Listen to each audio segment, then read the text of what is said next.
The phone was still warm when I picked it up. She had left it on the kitchen counter. Unlocked. Careless. Or maybe she believed I would never look.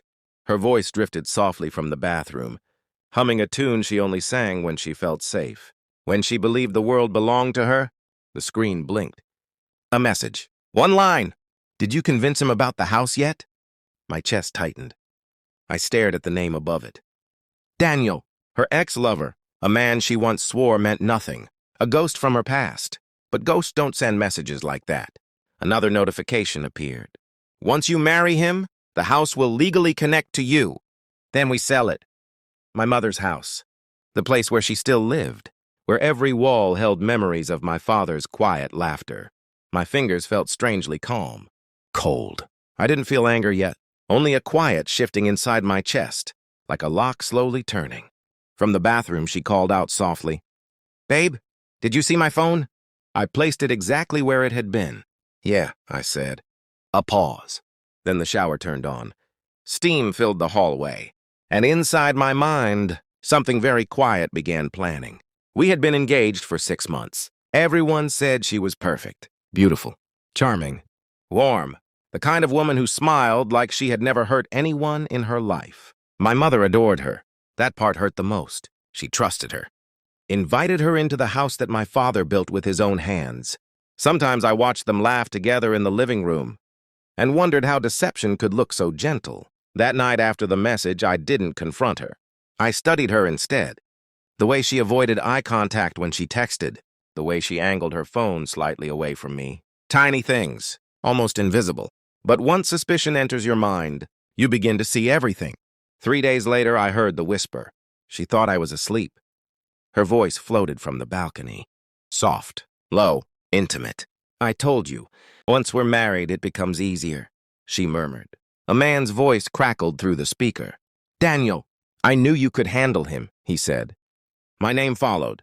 Casually, like I was an object, a tool, not a person. I closed my eyes. Listened. Every word felt like a drop of ice sliding into my veins. They talked about the house, about selling it, about starting their real life together. My real life was just the bridge, a temporary inconvenience. When the call ended, she slipped back into bed, curled against me, warm, trusting, her hand resting on my chest. She whispered sleepily, "I love you." I stared into the darkness and realized something terrifying. I believed her. She probably did love me, just not enough to stop. I didn't explode. That's the mistake emotional people make. They react, I observed. First, the phone records. She deleted conversations. But deletions leave patterns, timestamps, gaps, late-night calls, early morning whispers. Then I bought a small recorder. No confrontation, no accusations, just quiet preparation. The night she met Daniel again, she thought it was private. She sat in the car outside a cafe. Her voice floated clearly through the hidden microphone. "I can't wait until the wedding is done," she said. Daniel laughed. "You're really going through with it?" "Of course. Once the house is transferred into our names, we disappear. Disappear." The word echoed strangely in my head. They talked about Switzerland, about money, about how gullible I was. Daniel asked a question. "Do you feel bad?" She paused, just long enough to make me breathe slower. Then she sighed. A little. Silence. "But he's boring," she added. Boring. Funny how a single word can erase years of loyalty. I listened to the recording 3 times, not out of pain, out of clarity. Because once you understand the truth, you stop feeling surprised. The wedding invitations had already been sent. 200 guests, family, friends, my mother, everyone who believed in us. I could have canceled everything. Ended it quietly. But betrayal doesn't deserve silence. It deserves light. The wedding hall was beautiful. White roses, crystal lights, soft music, 200 people smiling. Waiting, my bride stood beside me at the altar, radiant, perfect, a masterpiece of deception. She squeezed my hand. "Are you nervous?" she whispered. I smiled. "Not anymore." The ceremony moved forward. Vows, applause. Then the reception began. Laughter. Champagne. The large projector behind the stage flickered on. Everyone assumed it was our photo montage. Memories, childhood pictures, romantic moments. Instead, The recording started. Her voice filled the hall. Clear, unmistakable. I can't wait until the wedding is done. The room fell silent. Daniel's voice followed. Then the rest. Every word, every plan, every betrayal. I watched her face. First confusion, then recognition, then horror. Her lips parted. She whispered my name.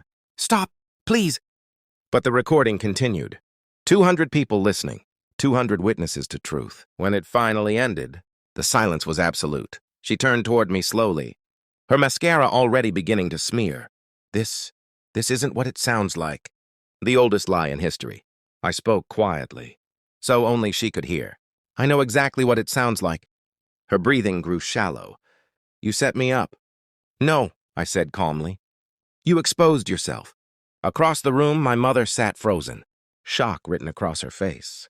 But beneath it, relief. The kind that comes when danger finally reveals itself. My bride's voice cracked. You ruined everything. I tilted my head slightly. Did I? I pulled out my phone. Showed her the screen. A message thread. 71 missed calls. From her. Sent only minutes after the video ended. But the message that mattered most had arrived earlier that morning. Photos. From Switzerland. My villa.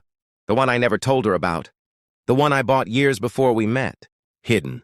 Protected. My mother's house was never in danger.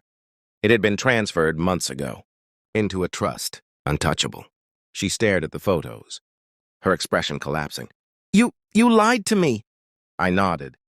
Yes. Then I stepped away, leaving her standing in front of 200 people and the truth. Later that night, my phone stopped ringing. 71 calls. Voicemails. Apologies. Threats. Begging. None of it mattered.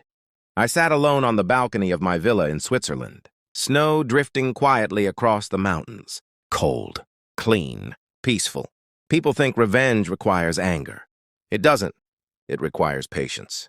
Clarity. Distance. I didn't destroy her. I simply removed the mask she was wearing and let the world see the face beneath it. Somewhere far away, a wedding hall was still echoing with whispers, and a woman who once called me boring was finally learning something interesting. The truth. And the last thing I ever gave her was silence.